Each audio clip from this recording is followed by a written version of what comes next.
Hi guys, thanks for joining me for another quick tips video. This one is income statement basics. So this is part of what I usually do at the at the library in a workshop called Bookkeeping Basics Getting Started. I usually start with income statement. And so I'm doing just a little tweak on that. Obviously there's no interactive, I mean, you guys can ask me questions, but there's no, typically I'd give you handouts and you would practice with real receipts. So instead you're going to see me practice and hopefully you still get some benefit out of that. So thanks. I'm interrupted anytime if you have any questions, and we should be finished well within an hour. All right, so let me get to my file. I'm going to do for the first time a PowerPoint. It's now not open. Give me 1 second. PowerPoint here. So I'm going to share my screen and let's see if you guys can see my PowerPoint when it opens. First time doing PowerPoint in Zoom. Let's see. And hopefully it will, let's go to play. All right, can you guys see that front page of the PowerPoint? Yes. Yep. All right, so nothing special about this. Income statement basics. Today's April 7th. So typically I do these introductions if we were in person. I know Fan and Marty who are here, and we may have someone else join us later. I know that Marty is starting a business and he's at Seed, and he's just 2 days into his Seed program. I know that Fan is works with me and is also doing more bookkeeping training elsewhere. So we are either businessy or bookkeeping-y, and both of you are perfectly suited to this content. So if you had a particular question, you can ask it as we go or wait until the end. I don't need to do me. You guys know me. I'm Christy. I could just take that slide out. So before we get started, when we're talking about tax, you want to be super careful that everybody knows whether you're talking about income tax or GST, HST. They're not the same thing, and they're handled very differently. And a lot of people will say, oh, well, what about tax? And you have to say, do you mean sales tax, HST, or do you mean income tax? Because different things affect your income tax, and different things impact your HST if you're registered. So income tax for an individual and corporate tax for a corporation are calculated at the end of the year or the fiscal year based on income or profit. So income tax is always end of the year. And if you're a sole proprietor, the year is a calendar year. And if you're a corporation, it can be, you can choose to have an alternate year end, like mine is June 30th. GST or HST is a sales tax that's applied to many types of purchases, sales throughout the year. So you could have HST transactions every day of the month, every day of the year, but income tax is end of year.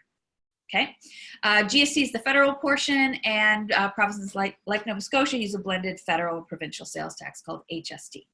Individuals pay HST when they purchase products or services, but they may not owe any income tax for a particular year. Companies may owe corporate tax, but may not collect HST. So the two are very separate, handled differently, and having a high number of income tax or a high amount does not mean you have a high amount of HST. They're not calculated the same. Mm-hmm. And so the two are very different. For the purposes of this workshop, when we refer to tax, I mean HST, sales tax. Okay? Mm-hmm. So the sample company structures that we usually look at, if we were doing this in person, we'd have handouts based on which of these you'd like to practice with. But the four that we're going to consider. Sole proprietors, which are individuals or partnerships, are also technically as a sole proprietor with two people. If you're not HST registered, it's the sort of most basic option. You can use your own name or register and use a company name. If you are HST registered, it's exactly the same, but you can be HST registered as a sole proprietor. You can be I could have a business called Christy McDonald, and I could be not HST registered, and I can have Clearview Business Services Corp be HST registered. You don't have to be, if it's two different businesses, one could be HST, one could be not. One could be a sole proprietor and one could be a corporation. If you're a corporation, it's much more likely, I think, that you would be HST registered. It's a separate legal entity from the owner. It's more expensive to operate, but a lower tax rate. Now, in this case, I mean income tax. And the owners can be paid using payroll. So, for example, at my business is a corporation, which means if you sue Clearview Business Services Corp, you're suing the organization, not Christy the woman. I happen to be the only shareholder, but you can sue a business that's not the person. If you're a sole proprietor and there's a lawsuit, they're actually suing you, the person, and the assets that you have as a person would be liable to whatever claim was made in that lawsuit. A corporation that's HST registered is a separate legal entity with the addition of HST being added to the revenue, and then you exclude it from your expenses. We'll go into that a bit more detail. Keep in mind there are some industries that are not HST applicable, like insurance doesn't have HST, bake fees don't have HST, traditional groceries that are not convenience foods don't have HST, and many, many things do. So it's not whether you choose your industry, but like bookkeeping is all HST applicable. So I charge HST on every single transaction, whether it's to family, to friends, whether I'm offering it as a discount. I have to charge tax on everything, HST, because I have signed up to be part of the HST system. Once you're in, you're all the way in, and you don't get to bend the rules and say, oh, well, you know, Marty's my cousin's husband, so I'm not going to charge him tax. You have to charge tax. You might offer a discount and you pay the tax, but somebody is paying the tax.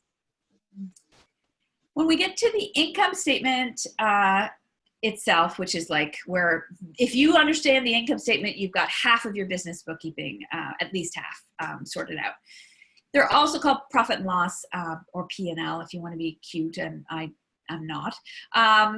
In their most basic form, they're the calculation of revenue minus expenses. And if that's a positive number, you'd call it profit. And if it's a negative number, you'd call it a loss. This is the most basic purpose of an income statement, to get to your profit number. Now, there are times when right now, for example, anyone who has been in business for at least a year and has payroll could be applying for the current, this is COVID-19 time, current one of the wage subsidies, which allows for 75% of a, you pay payroll 1 month and the next month you get back 75%. That's the applicability is based on whether your March 2019 revenue compared to your March 2020 revenue. Your 2020 needs to be at least a 30% loss in revenue. If you don't know what your revenue is, you don't know if you will qualify for that. So while an income statement is basically trying to get to your profit, sometimes you need just the revenue number. Other times you might need just the expenses number. And the wage subsidy is one of the ones, they don't care. They're not asking for your profit to be down. They're asking for your revenue to be down. So sometimes you'd focus on one over the other, but in the end, you're looking for profit.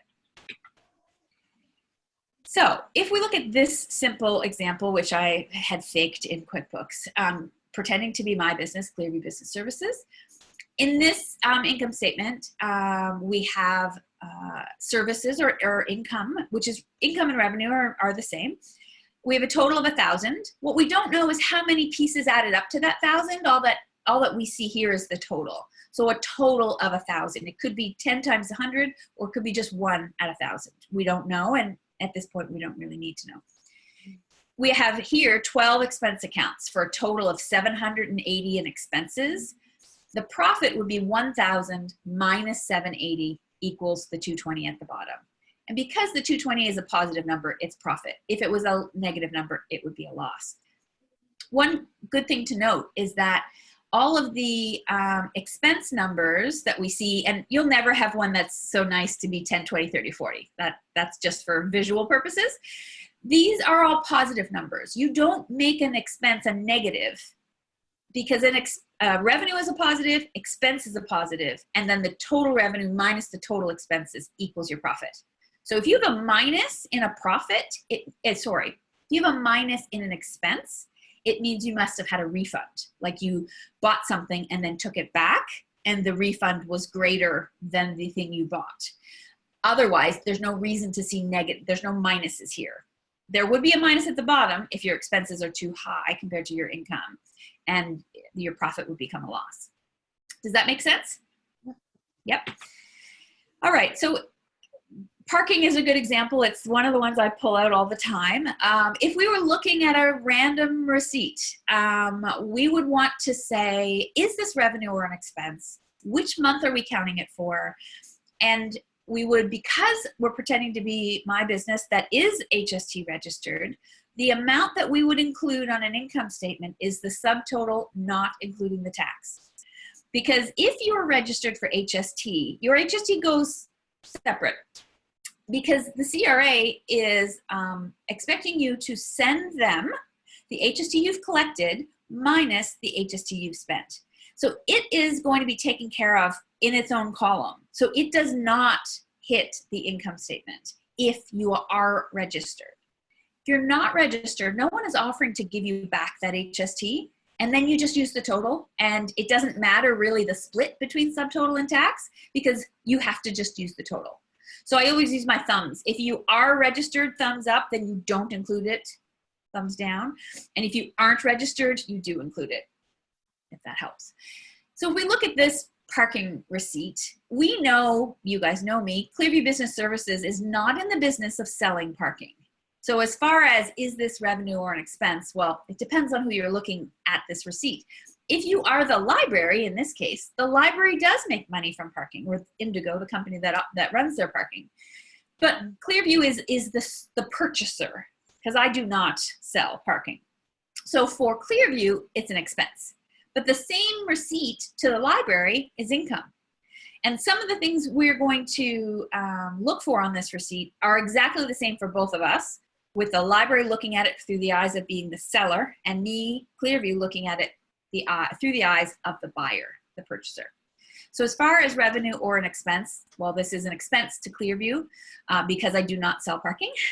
And we have to figure out which month are we counting it for, and then we will use the subtotal, not including the tax. So if we move to the next slide just has a box. As far as the date, this happens to be earlier in March, just passed. So no one is going to debate that this is a March expense. I parked in March, they earned the revenue in March, I paid for it in March, it's all March. The trick for dates is that the seller determines the date, unless it's something that happens in person and the transaction is completed and paid for on the spot. If you go to Staples and buy toner, no one is debating what day you bought the toner. You know what day you went in, you know what day. Sometimes when you order online, it might be a couple of days later after you make your order. But the seller determines the date. If this was an invoice, and when I left the parking, they gave me a slip and said, please pay this by next week. Well, they get to determine the date because they're the seller. Otherwise, as the buyer, it's not the day I pay. It's the day that's on the bill, the receipt. We'll look at that more later. So in this case, we've answered the revenue or an expense. It's an expense to Clearview. Which month? It's March. And if we looked back at the income statement that I had, the September example, it had September, that was an old one, September 2018 at the top. Every income statement needs to say what month or months it's looking at. Because if you have a profit of whatever that was, 220, that may be crap. If that's for a month and you're trying to live off of 220, that would be kind of hard. But maybe your period is actually 3 months. And then you say, holy crap, if I only have 220 profit for 3 months, that's even worse. I have even less money. So you always want to know what period you're working in. The example we're going to do later is it's just a month. So typically you do each month in a column, and then you consolidate for a quarter, and then you put 4 quarters together. You get your year. So we would count this as March. For the amount, now parking, I like to use parking as an example because it's one of the industries where they typically hide the subtotal. So they're showing us the total amount is 20, and they've got HST is 261. They have not told us X plus 261 equals 20, the way you would like on a Staples receipt. They just say the HST is included, and here's the amount. So as a HST registered, I have to solve for the subtotal because I don't enter it as $20 parking expense. If I wasn't HST registered, I would just take the 20 and I wouldn't need to worry about solving for the subtotal. But because I am HST registered, I'm going to get that 261 back only if I itemize it and pull it sort of out of my income statement. So then I did this little box. $20 total minus the 261 HST gives us a $17.39 parking expense. So if this was something in your wallet and you were counting it as a business expense, now of course, if you're going to the library because you're taking kids to a puppet show, that shouldn't be counted as a business expense. We're assuming that the things we're talking about are business expenses.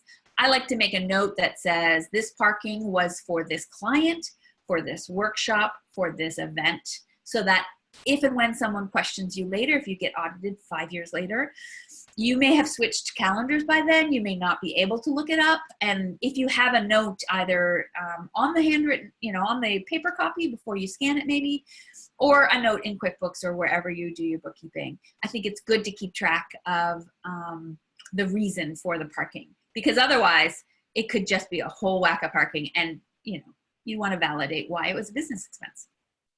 So we answered the 3 questions for this receipt. Is it revenue or expense? It's an expense to Clearview. Which month? We're using the month of March, and I would use the subtotal, not including tax. So if I was entering this on an income statement, I would say $17.39 parking expense in the month of March. So the stages of revenue, when you're the seller, there are many pieces of revenue, and when you're the buyer, there are many pieces where the life cycle of a job. Sometimes there's an estimate involved. Sometimes there's a deposit involved. Then you have an invoice. Then you have the payment. They don't all get counted as income because at some point, the deposit and the invoice and the payment, it'll make it seem like your revenue is 3 times as high as it really is. So the stages of revenue, invoices are when income is recorded. Without HST, because just like with expenses, because I'm HST registered, I exclude the HST from my revenue. I have to charge it, but it doesn't hit my income statement. It goes to the balance sheet and gets taken care of with the HST transactions. So if I'm sending out invoices at the end of every month, I date, like the ones I just did for March, I date it March 31st. I may not send it to my clients until the 3rd of April when I get finished with my invoicing. And I may give them 10 days to pay. But it is a March invoice because as the seller, I have put the date of March on it. The work was done in March. Even if you pay for it in April, even if I send it to you in April, I have set the date as March. Estimates are not income. You might send someone a quote and say Marty's going to be in a business that has actual products to sell. And someone may say, if I were to buy 10 of those and 12 of those and 30 of those, what would it cost? That's a quote, an estimate. Marty might calculate that and say, this is what your estimate, this is what the total would be. But they haven't said yes. They haven't committed. They haven't signed anything, clicked anywhere to say the deal is done. It's a plan or an offer, but it does not get recorded as income at the estimate stage because so many things can change. They could say no, they could wait so long that you have to charge them a fee, like maybe you had a promo and they don't act in time for the promo. Like if you said in the month of April, I'm offering 20% off. Well, if they book it in May, they've lost their 20%. So the estimate is for information, but it does not hit your income statement. Same with deposits. A deposit, if lots of industries will have a deposit, say like a retainer for a lawyer.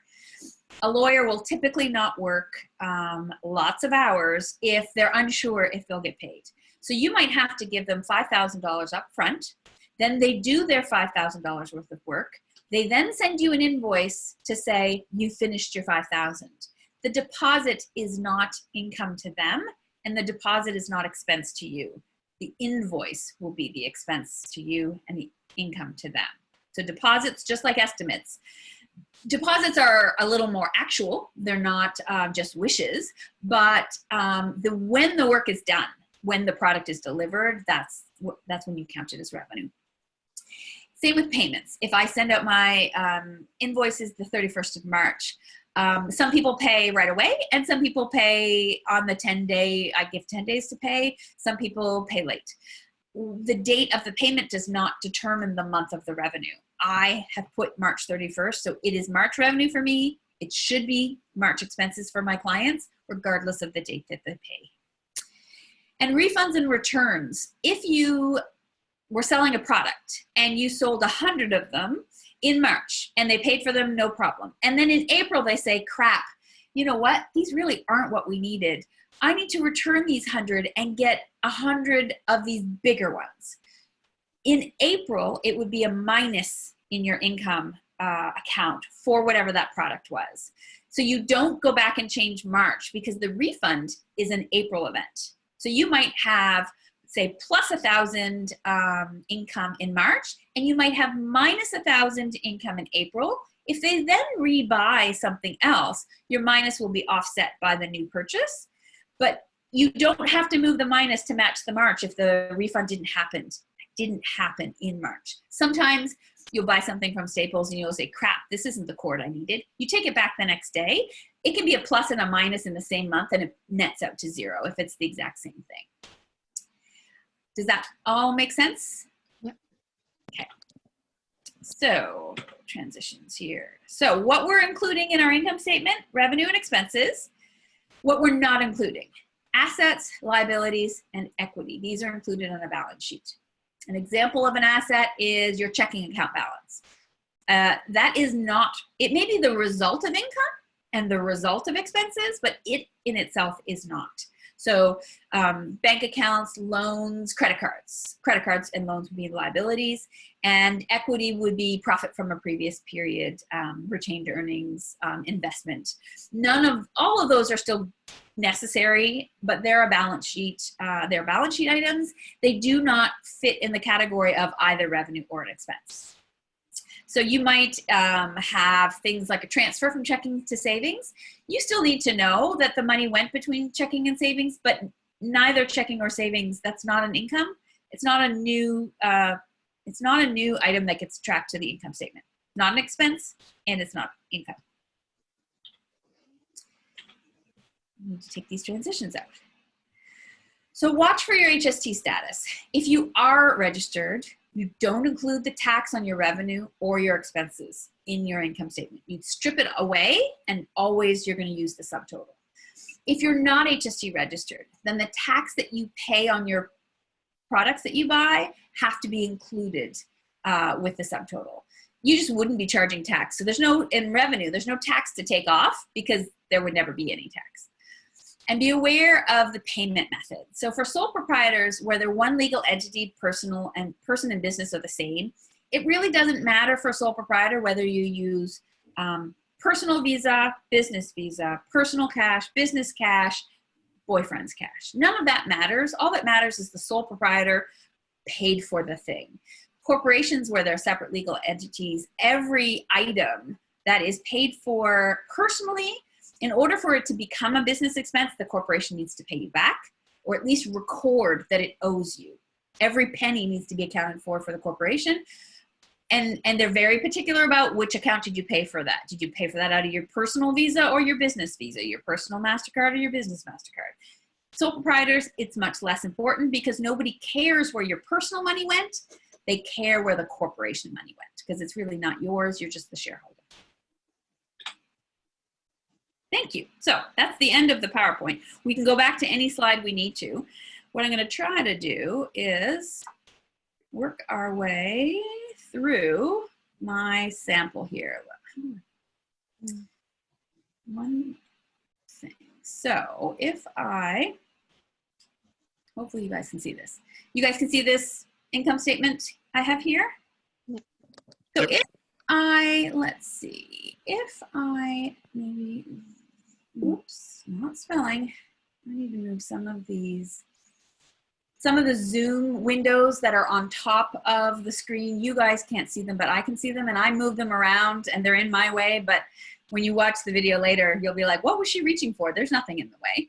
If I zoom out a bit so you can see what this looks like as a whole, this is just an income statement. And in this case, It's for a fake company that I use in my workshops called More Than Books. It's basically my business if I was doing it again. It will always say income statement at the top. You don't want to see a report and not know what it is. You could say profit and loss, but you don't want to look at something and say, is this an income statement or is it a balance sheet? You should always know what you're looking at. And you always want to know what the period is. So in this case, we're only going to talk about things that happened in March, which would be super timely if you needed to do your calculations for the wage subsidy, because it's the March 2020 income that they're comparing to the March 2019. So it has revenue at the top, expenses at the bottom. I usually have a total for the revenue and a total for the expenses, and then the profit would be the calculation of revenue minus expenses, income minus expenses. So if I zoom in again, and instead of the way I do it in person is we have actual handouts and we're like, ooh, what's this one? Instead, we're gonna work our way down my little list and see if you guys can follow where I put them, and then hopefully you'll still learn that way. So let's pretend that the things we need to enter for the income are these cells here. So let's say I have an invoice. I'm the seller. I have an invoice for $200 of services in March. So because this is Excel, I can just do equals 200. And the formatting puts a $sign in. So I can say that this one is done. And if it was me, I like to highlight things green to say they're done or good. I move on to the next one. I have an invoice for $12.99 of products. Now, my business is very, very much service-based. I do sometimes have to buy things like stationery. I did a stationery order for a client today for things that I need at their office. They're going to pay me, but I had to do the purchase. So I'm going to put it on my next invoice. These are my services, my hours, and then this stationery. So there are times when I do sell products, but I'm not making a profit off products. I put my products in for exactly the price subtotal of what I paid. It's very common though for, say, Marty, and going to be in a product business, that you buy something for $10 and you sell it for $14. The $4 is where you make your money. That's when you're in a product business. I'm not in a product business. I do not need to make an extra $1 here or a $1 there. So I have an invoice that includes $12.99 of products. So I might put equals $12.99. Now this one, funny, this one doesn't have the, typically in accounting world, the $sign is in the first column, the first cell, but not all the others. It's just one of those things. So I'm gonna mark this green because I've so far put 2 of my pieces in. The next one, just trying to be a little bit tricky. Someone gives me a deposit for $500 for future services. That doesn't get added at all because it is not income yet. It is an advance payment towards, why can I not get, I like red for no or red for bad. So I'm not going to include a deposit for services because the invoice that has the services on it, maybe in a future month, that will be when I count that revenue. Next one down is a payment for $200 with a $6 fee. Let's say you're accepting payments by Square or by some other credit card processor, and they have a 3% fee. The payment may be $200 from your customer, but the amount that you get might be $194. And how do you handle that? Well, we went over earlier, payments are not income. The income for that payment might be this one, or it could be a $200 from the month before. In this case, it doesn't really matter. What matters and what we want to watch out for is if you have a fee, if you have the $6 fee, because it's either from a wire transfer or you might have a bank account that charges you when you deposit a check.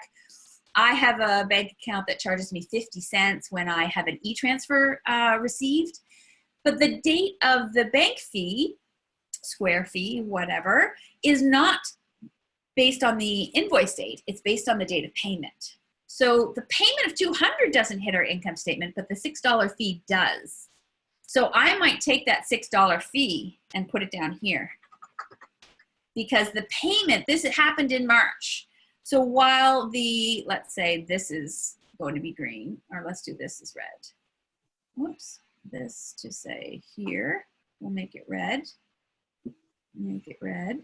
And then I did capture the fee, but the fee does not make the income less. It just adds an expense. Does that make sense?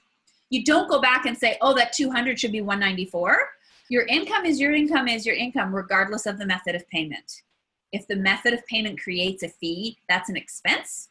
And it's an expense in the month when that part happened. The work might have happened in March, could have happened in February, and the fee for the payment happens in the next month. So that's why I put that in as a little sort of trick. Let's pretend I have a refund of products. Whoops. So the person that I sold, say a binder, I bought a binder for, I maybe bought a few of them and they don't need them all. And so in this month, I'm going to give them a refund of $6.99. So if I have this is a plus $12.99, I would then take away $6.99 because I gave it back. And if this happened in March, it goes in my March column. And then let's make that one green. And then let's say we have another invoice for $1,250 of services. So I would just go to here and go plus $1,250. So the way this file works is I always have each category is adding up. So this $1,450 is the total of my services in the month of March. If you look at the specifics, it was a $200 plus a $1,250. And my product sales, the result is $6, but it was a plus $12.99 minus a $6.99 to get my total. And then all I'd want to do is I'd want to make this my total of this plus this. So my income total for the month of March is $1,456. And this would be all Canadian dollars because we're in Canada. Mm-hmm. Any questions on the income part? It's pretty easy. So let's enter a bunch of expenses. If you were doing this for your wage subsidy calculation, this would be the number you would compare to the same number from March 2019 and see if you've lost 30% of your revenue. Not your profit, your revenue. So let's say we're moving on to expenses because most people are using their income statement to find their profit, not just their revenue. So let's say we have a bill from a lawyer. I paid a lawyer to do contracts for me, an employment agreement. And I would probably have my lawyer in consulting. Quite often there's a category called like professional fees, and professional is typically lawyers and accountants, typically not bookkeepers, but I don't have one of those, so I'm going to call it accounting. So I'm going to put equals 200 there. So this just means that it's a bill from the lawyer. It doesn't mean I paid it this month, but it is dated in March. And let's say I have an expense for $10.99 postage. And the difference between an expense and a bill is when someone says, here's the amount, please pay now, please pay within 10 days, please pay within a month. An expense is something where you have had to pay for it before you're allowed to leave. So like when you're buying shipping, postage at Canada Post, they don't let you leave unless you've paid. So the payment is the same date as the transaction date, where the lawyer, sometimes you're allowed to pay late, and my clients pay me late because I only invoice them after the month is over. So if we have a $10.99 postage, I'll go down to my postage line and I'll say $10.99. And remember, these are positive numbers because we don't take away from expenses unless we had a refund. So I'll make this one green. Let's say I paid a deposit for $1,200 of design. Say I'm paying a graphic designer to redo a website with a whole bunch of handouts and a banner, and it was going to cost $1,200. It's cash out of my account today, but it is not an expense until I get the bill, and the date is determined by the seller. So I don't include this in my income statement. I don't know why. There. Okay. An expense for $6.96 of parking. This is one of those ones where the total would have been $8. I would have already taken off the HST because I'm HST registered. Otherwise, typically parking is more likely to be a round number. $2 an hour times 5 hours is $10. And in this case, it might have been 4 hours. So, but the amount that I put in parking is the subtotal. So I would have already had to solve 8 minus the 104 gives me 696. Mm-hmm. Whoops. This is not. Make this one green. Rent. Let's say I am renting an office and it's for March 1st and it's $1,300. Commercial rent will always be plus HST, but you don't include the HST when you're putting the expense in. So that one is easy. We have an expense $32.54 for, say, website development. This might be like your hosting on a monthly basis. It might be your domain name and something like that. This could be something that started as $28.99 US, and by the time it hits your credit card, it's $32.54. You'll always include the Canadian dollar amount because US dollars cannot be added to Canadian dollars to get any sort of total. Your total would never be right. So in website development, sorry, when would you add that then? When it hits your credit card, or your credit card is basically confirming the exchange rate. So what you do is down here you'll say $32.54 and you count it as $32.54.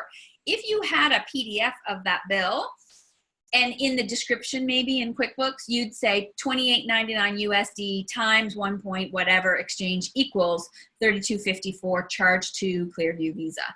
So your bank statement will always be the proof of the exchange, but an income statement doesn't need to have the details. It's just the totals, but you should have the details somewhere else, like that bank statement plus that invoice. And I'd probably write a note in the invoice just for super clarity. $28.99 times whatever the exchange rate is equals $32.54 Canadian. so if I bought it last month and it just showed up on my credit card this month, I would still claim it as last month? Yes. And that's one of the questions that comes up when I do the second level of this workshop, which is there are times when you don't know the exchange rate, but you have to finish your books. Like, let's say it's the end of a quarter and you have to file the end of your fiscal year. You have to file something and you're waiting for it to be charged. It's more likely to happen with income, but because your suppliers will want to charge you before they send you the thing, whatever it is you're buying or the service you've paid for. You could have it that I send out an invoice that is $1,000 US, or I bought something that's $1,000 US, and in March it's $1,000 US, and in April on the 15th, you know that 1,000 turned into $1,250 Canadian. There are times when you have to use like a website like xe.com, which is one of the more common exchange rate websites, where you can type in a date in the past and it will tell you what the exchange rate was on that day. It's never going to be actually what your bank charged you because your bank makes a little profit on the exchange, but you sometimes have to record that income. If you're charging in US dollars, you might have to say, on this day, I had to use the best information available and my actual had not come in yet. And then when the month happens, when you get your payment, if it's higher or lower than the amount you used, you have to record that as a foreign exchange gain or loss, which is more complicated than this workshop will cover. But there are times when you are using a website to calculate your exchange because you don't have your actual yet. And then when your actual comes in, you have to take care of the difference between the actual and what you calculated. Does that make sense? Yep, thank you. Okay, so we got that one. Let's say there's a refund for $80.99 of stationery. Say I bought some supplies, file folders, whatever, and I bought them in February, and only in March did I realize they were the wrong size, or I bought too many, or they're the wrong color. In this case, we don't have any software expenses in this month, so this is just a minus. I'm going to do minus $80.99. If we had other purchases, it would be the difference between your positives, bought, refunded. But in this case, it's just the one, so it's a minus $80.99, and it will go in your list of expenses as a minus because it's a refund. And that would be the subtotal without the tax, just like when you bought it. Say I'm spending $45 plus tax for my QuickBooks. I would call that subscription software. So I'm going to put 45. And I'll explain in a second about the naming of these categories and some sort of tips for that. Say I bought an ad on Facebook or Instagram, somewhere that you can get an ad for $12.99. I have a advertising and marketing. And last one. This is the kind of trick of something you should keep an eye out for. If you're paying for something that's a full year's service and you happen to pay for it in March, but it lasts you a full year. I happened to renew my insurance in March because the first year when I got insurance for the business, it was in March. I waited until I was like open and ready to go. So when I pay my bill, I think my bill is like $1,100. It's for 12 months. So it is not an expense of $1,300 in the first month. It's an expense really of $1,300 divided by the number of months. It also depends what the bill says. If the bill says that this 1 year insurance is from April 1st to March 31st next year, then it doesn't hit your March income statement at all. I wouldn't have put it on this list though if it wasn't relative to March. So let's say we had a $1,300 insurance and say it was effective the 1st of March all the way to the end of February next year. You might open a calculator and say 1,300 divided by 12 is $108.33 a month. So the cash leaves your bank account at the time of the purchase, but the expense can only technically be recorded as it's been used, as the coverage was applicable. What you'd much more commonly do is if this business has, say it's mine, and my fiscal year is in June, you'd want to know how much in this fiscal year, where we are in March, which is towards the end of my 1920 fiscal year, or if you're a sole proprietor, you might be doing January to December, in which case March to December will be 9 months, but then next year, January, February, March, will be 3 more months, or if it ends in February, it'll be 2 more months. So you might say here, let's say it's the June year end. Whoops, that is a terrible font. Let's copy this. If we have a June 20th year end, we would then, and this say 1,300 divided by 12. We already did that. And we're going to multiply that by March, April, May, June, 4 months in this fiscal year. That's what I'll count in this year. And then the remainder, which I'm going to copy this again, would be 1,300 divided by 12, and the other 8 months will be in my new year.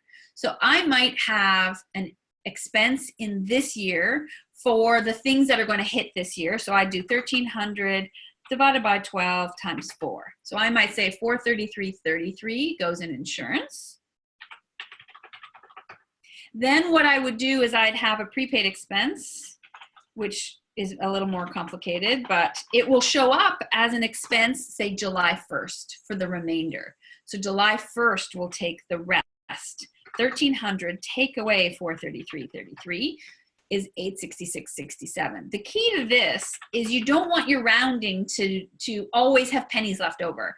You want to get every penny. So you don't want this to be just the math of 1,300 divided by 12. If we do 1,300 divided by 12 times 8, 866.66. You want it to be 67 because you want this number and this number to equal what you paid, which is 1,300.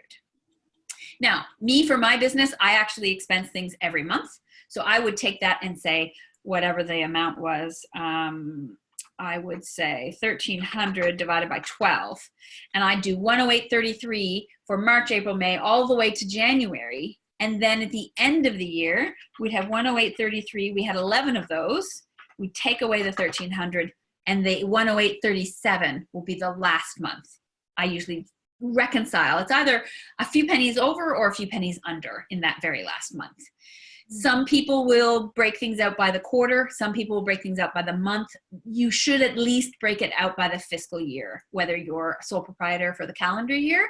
And so if this was a sole proprietor, this would not be 433 because this would be times 9 because there's 9 months in this year.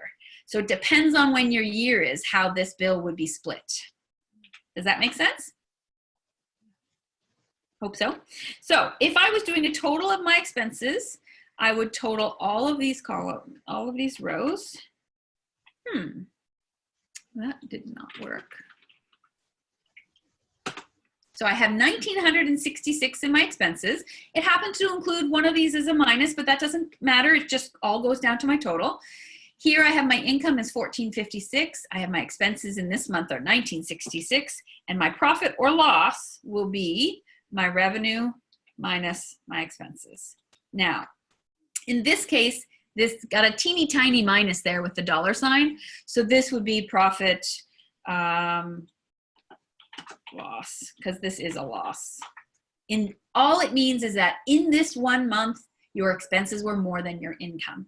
It doesn't mean you ran out of money and you can't stay open.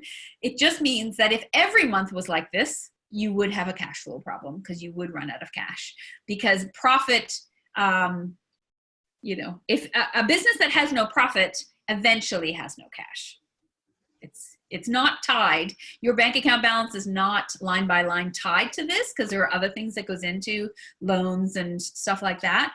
But if you're consistently in a loss position, you have to start with a lot of cash. You may work your way through that cash, and then you may realize that you can't keep it going. What's much you know, preferable is, let's say there's a $5,000 income up here, and then you say, oh good, I've got 4,400 is my profit. I can live on that. I can plan with that. I can hire employees with that, because it's a more comfortable number. So one note about what categories you can use here, and I have a couple of payroll categories in here just in case somebody had payroll. Why is that one indented? I say, I don't know why.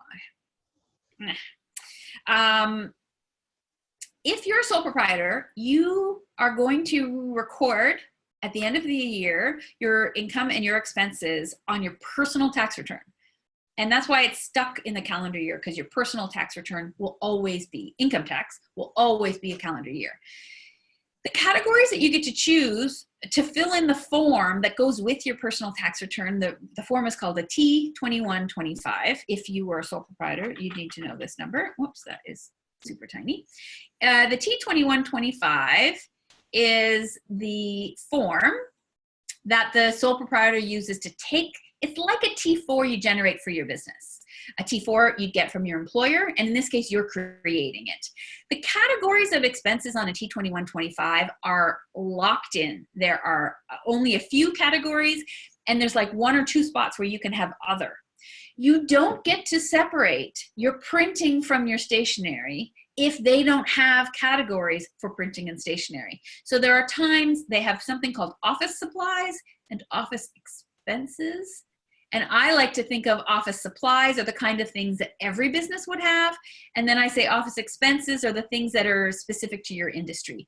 QuickBooks might be, I don't know, everybody needs QuickBooks.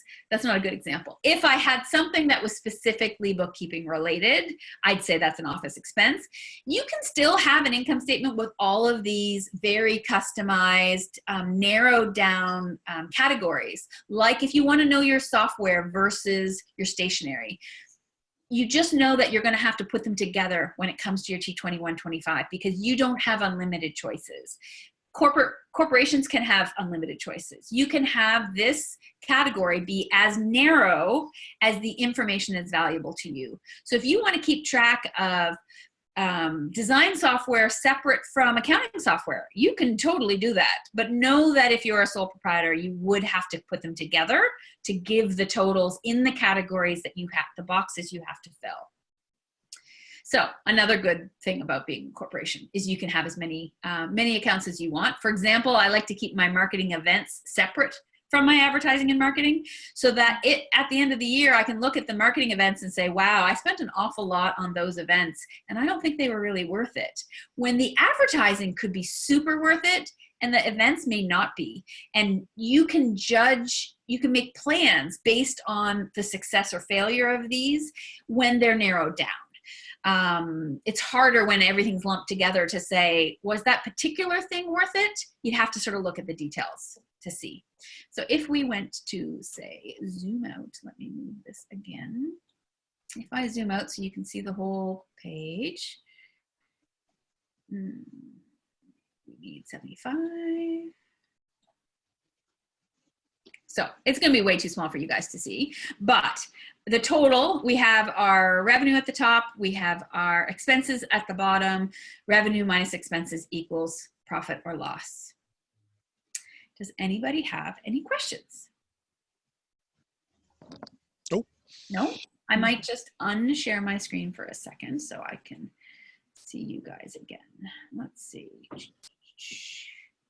So any questions before I stop sharing my screen? From this or from the PowerPoint? No. So that's income statement basics. It's revenue minus expenses. You always want to, I think of them as columns. And if you're working on March, put April aside, put February aside. What fits in March stays in March. And remember that deposits for income is not, doesn't hit the month of the deposit. Estimates are not income. Payments are not income. If you have a fee to receive a payment, that's an expense. It doesn't reduce the income, it creates an expense. The difference is the same.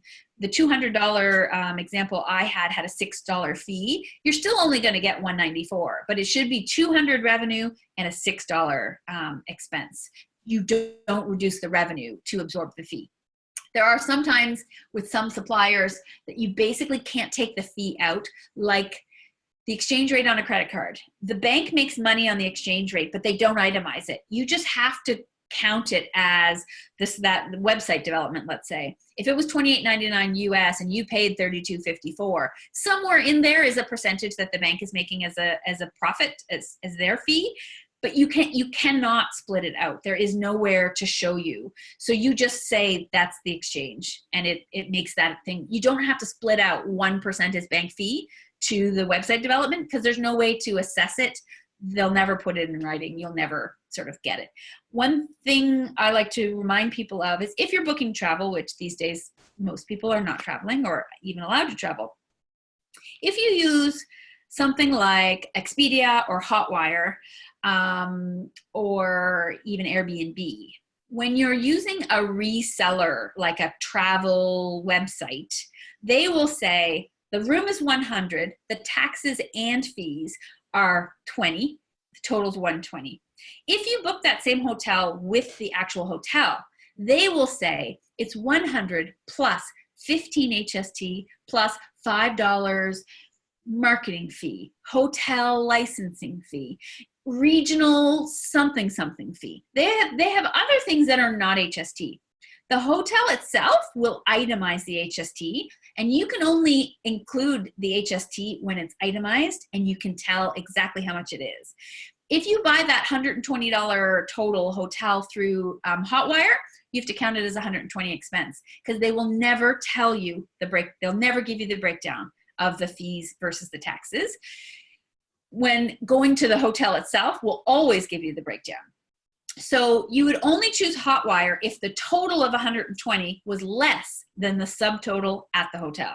Because otherwise, just pick the hotel and get your tax back. Because no one's ever going to give you tax back from Hotwire. You're never going to get United Airlines, for example. There's other reasons to not choose them, but one of the reasons is they do not specify their HST. U.S. companies are allowed to charge HST. They're allowed to be HST registered. They are technically not allowed to not tell you. And I've complained to the CRA before, and there's nothing we can do. So they'll have a line called taxes and fees, and you can't tell how much of that airfare was a tax you could get back because you cannot split out something. Imagine you have a flight that leaves from Halifax to Dallas. It's only in Canadian airspace for 1/10 of that flight. So the HST or a GST, depending on what province, wherever you are, is only for 1/10 of the total. You don't get to take the total and say 15% of it is HST because 15% of it would not be HST. And if it is not itemized, you don't get to count it. So you just have to use the total. So one reason to stay away from United Airlines. So were there anything that you hoped that would cover that did not cover, or anything that you still have questions about? No? No. Dan, you can teach this. You can teach this. And Marty, was that good? Yes, thank you. Yes. So you'll be doing many, many income statements in your future, and the software that you'll be using at Seed will do all the math for you. But you still need to know what month am I counting something. The whole which month does it go in is the biggest. And you wouldn't want to get caught, especially at the end of a year. You don't want to include January payments as January revenue if the invoices were December. That will impact how much tax you pay, because your income tax is based on your profit, and your profit, you can't be wrong at the end of the year, because 1 year's profit, you don't get to choose. You don't get to game the system and say, I've already made too much this year, I'm going to make that January. It's based on when you did the work and when you dated the invoice. So don't get caught messing around with the dates to suit your purposes. So if nobody has any questions, I will end it there. I will thank you both again. Any suggestions for a topic for next week? I'm still thinking I need to do a payroll one to talk about the wage subsidy, Yeah, that is the payroll. 10% wage subsidy. But this one seemed more timely because of the 75% wage subsidy requires the revenue calculation. So, all right. Well, thanks, guys. Thank you. will Thank you. catch you again, and I will. I'll let you know when the next one is scheduled. It'll be next Tuesday, but I'll confirm. Okay. All right. Thanks, Take guys. care. Thank Have a you. good day. Thank Okay. you very much. Bye. Bye.